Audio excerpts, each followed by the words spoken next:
এইভাবে সোনার মানুষ রাসূল সাল্লাল্লাহু আলাইহি ওয়াসাল্লাম গড়ে গিয়েছেন। কেমন ওমর,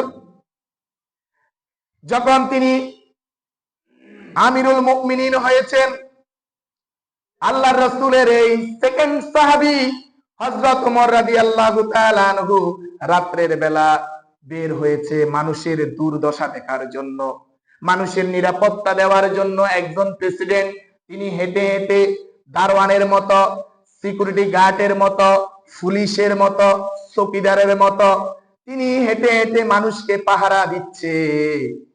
এমন তো অবস্থায় দেখলো একটি কুড়ের ঘর থেকে কয়েকটি বাচ্চা অনেক বেশি কান্না করতেছে।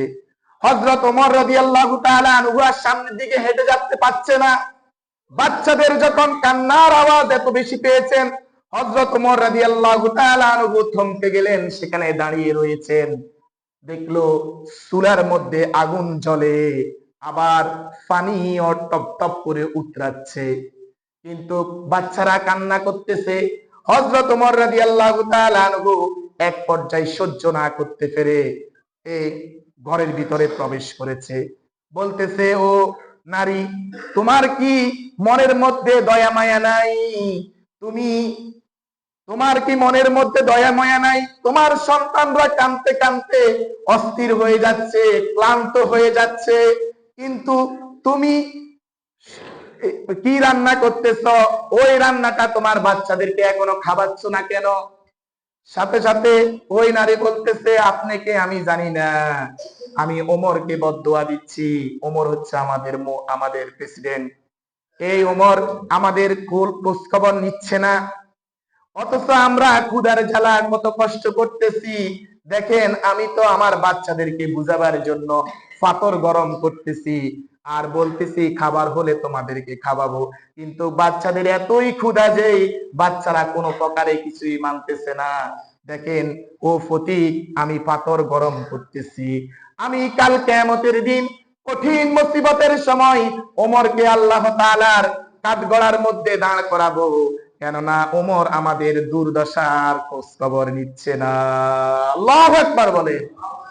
ওমর রাদিয়াল্লাহু তাআলা আনহু কাঁপতে শুরু করেছে, যার ভয়ে বাঘ এবং হরিণ একসাথে পানি খেয়েছে, সিংহ এবং মহিষ একসাথে পানি খেয়েছে, কেউ কারো উপর জুলুম করে নাই। সেই ওমর রাদিয়াল্লাহু তাআলা আনহু কাঁপতে শুরু করেছে একজন সাধারণ নারীর কথা দ্বারা। একজন অর্ধ পৃথিবীর প্রেসিডেন্ট কাঁপতে শুরু করেছেন এবং চোখের থেকে পানি ঝরতে শুরু করেছে। সেখানে আর এক সেকেন্ড ওমর রাদিয়াল্লাহু তাআলা আনহু দাঁড়াই থাকে নাই, সাথে সাথে তিনি চলে গেছেন রাষ্ট্রীয় দরবারে।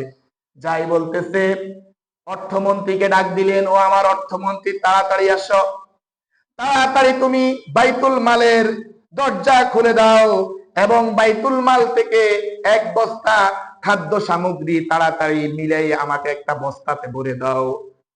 সাথে সাথে অর্থ মন্ত্রণালয়ের যিনি দায়িত্বে ছিলেন, তিনি বলতেছেন, আমিরুল মুমিনিন, আপনি এভাবে পাগল হয়ে যাচ্ছেন কেন?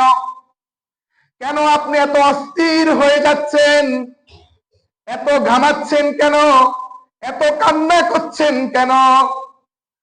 সাথে সাথে অর্থমন্ত্রীকে আমিরুল মুমিনিন হযরত ওমর রাদিয়াল্লাহু তাআলা আনহু বলেন, ও আমার অর্থমন্ত্রী, তুমি শুনো, আমি এমন একটি দৃশ্যর মুখোমুখি হয়েছি যে দৃশ্য আমার চোখের ঘুম কেড়ে নিয়েছে। আল্লাহু আকবার।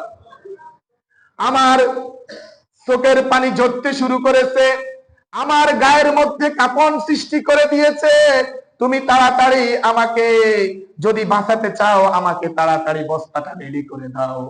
বস্তা যখন রেডি হয়ে গেছে, গোলামদেরকে ডাক দিচ্ছে অর্থমন্ত্রী, বলছে, তুমি গোলামদেরকে ডাক দেওয়ার প্রয়োজন নাই, আমার মাথার উপর, এই ওমরের মাথার উপর এই বস্তাটা উঠাইয়া দাও। সুবহানাল্লাহ বলেন, সুবহানাল্লাহ।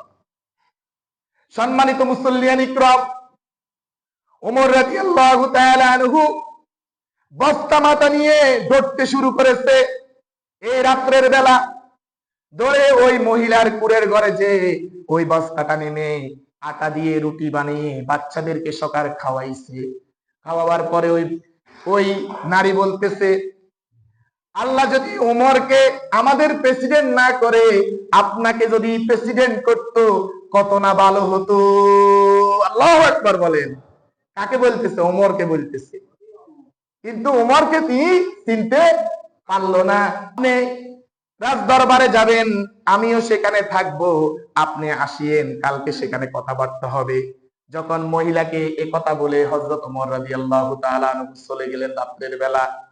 সকাল বেলা মহিলা গেলেন, যাওয়ার পরে দেখলো রাজ দরবারের মধ্যে বসে রয়েছেন আমিরুল মুমিনিন, অর্ধ পৃথিবীর প্রেসিডেন্ট হযরত ওমর রাদিয়াল্লাহু তাআলা আনহু। সুবহানাল্লাহ। ওই মহিলা কাঁদতে শুরু করেছে, আমি তো ওমরকে বদদুয়া দিয়েছি। আমি কি দিয়েছি ওমরকে? আমি তো ওমরকে বদদুয়া দিয়েছি। যাকে এত অপমানদায়ক কথা বলেছি সে তো ওমর। আমি তো তাকে চিনতে পারি নাই। আজকে মনে হয় ওমর আমাকে অবশ্যই কতল করে দিবে, কেননা ওমর এমন একজন ব্যক্তি নেই পরায়ণ বাদশাহ, তার হাতে কোনো মানুষ তার দিকে চোখ রাঙালে তার ওই চোখ থাকে না। সুবহানাল্লাহ বলেন। মহিলা যখন মনে মনে ভাবতে শুরু করেছেন, আর আস্তে আস্তে কাঁপতে কাঁপতে ওমরের পাশে গেলেন, বললেন, আমিরুল মুমিনিন, গতকালকে রাত্রের আমার আচরণ দ্বারা আপনি যদি কষ্ট পেয়ে থাকেন, আল্লাহর ওয়াস্তে আমার ছোট ছোট সন্তানের দিকে তাকাই, আমাকে আপনি মাফ করে দিয়েন।